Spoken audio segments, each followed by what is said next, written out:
The fastest way to get around Ecuador's Yasuni National Park is by canoe.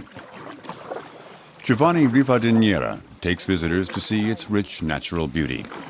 Yasuni is a UNESCO World Biosphere Reserve and has one of the world's greatest biodiversities.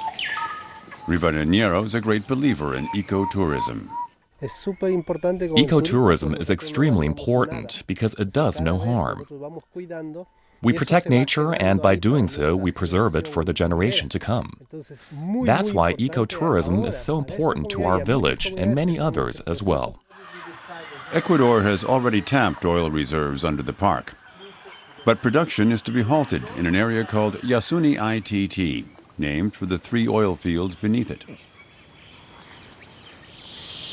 Yvonne Baki, commissioner for the Ecuadorian president, heads the Yasuni ITT initiative.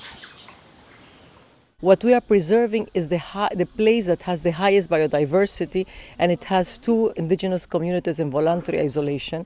And we want to preserve this. And if this is successful, we can move to others. But we cannot say no to everything of the oil exploitation in the Amazon for Ecuador.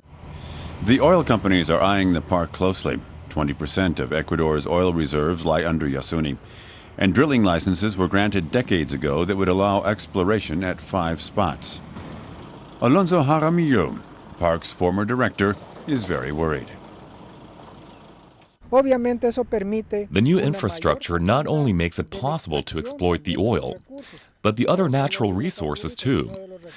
The rich flora and fauna, for instance, by way of hunting and logging.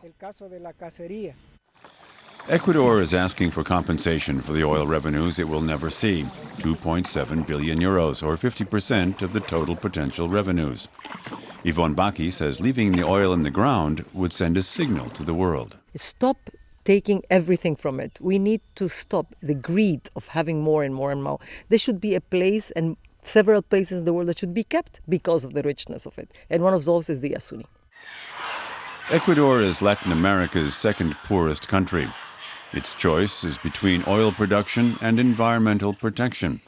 Without financial assistance, the temptation is strong. If even a part of the park can be left untouched, it would be a triumph, and 1.2 billion tons of carbon dioxide less in the air.